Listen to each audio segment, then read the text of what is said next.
Hello there, how are you? This is a little review of the vintage Fretdancer 600N. You can find things online about the specs, so I don't need to go into that. I made a review on the acoustic guitar forum. I will link it and I will make another recording of the guitar as well.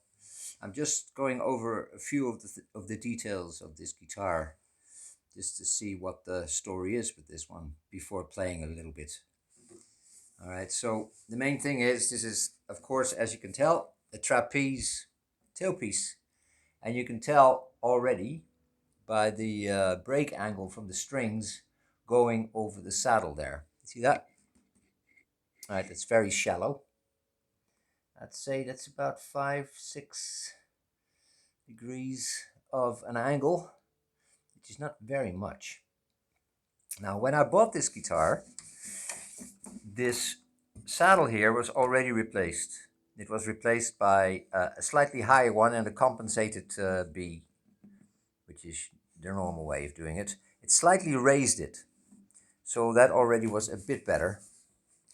And what I did was that I actually I adjusted the truss rod so it will go a little bit like this.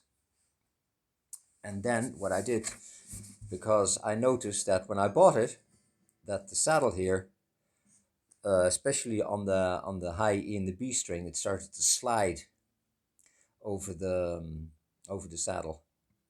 So, and that created some artificiality, uh, enhanced by the shallow angle and this tailpiece, which always resonates a bit, right? So it also has very light strings. So I put some, it had some phosphor bronze light strings on them, 011s, and I think that's not the right string for this guitar.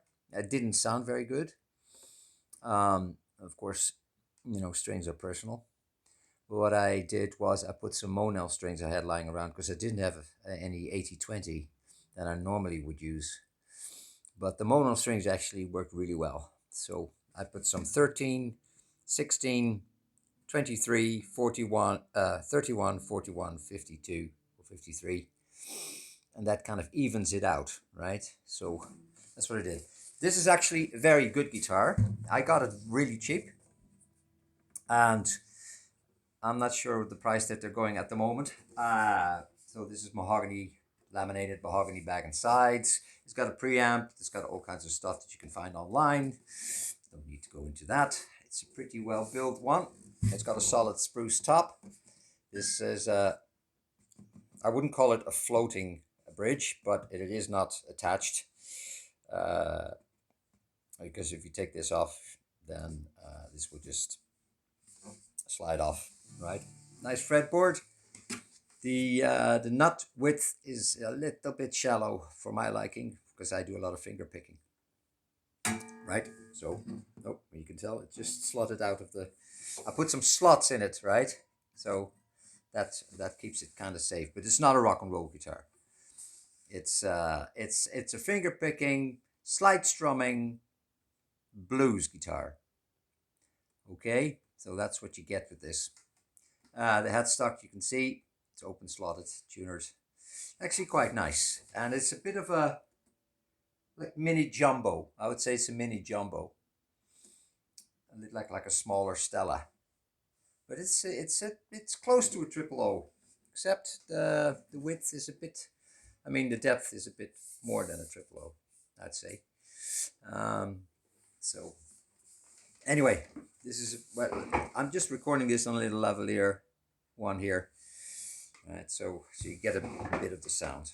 It actually sounds pretty good, but I will make a new recording and I will link that here. So here we go.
Okay, that's about it.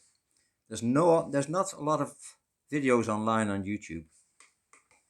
I saw one, but I think the normal one with the very low saddle brings in a lot of artificiality in conjunction with that tailpiece. It gives out a little bit of a ring still, you see that?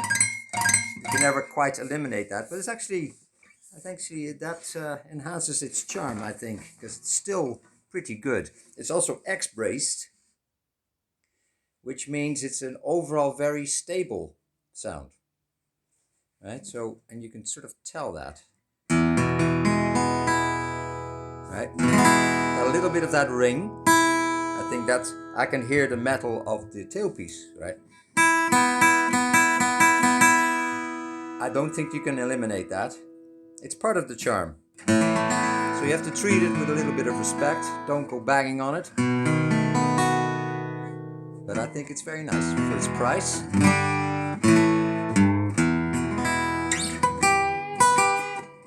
Anyway, that's it. Hope you like this. If you have any questions, well, the comments are down. So go ahead.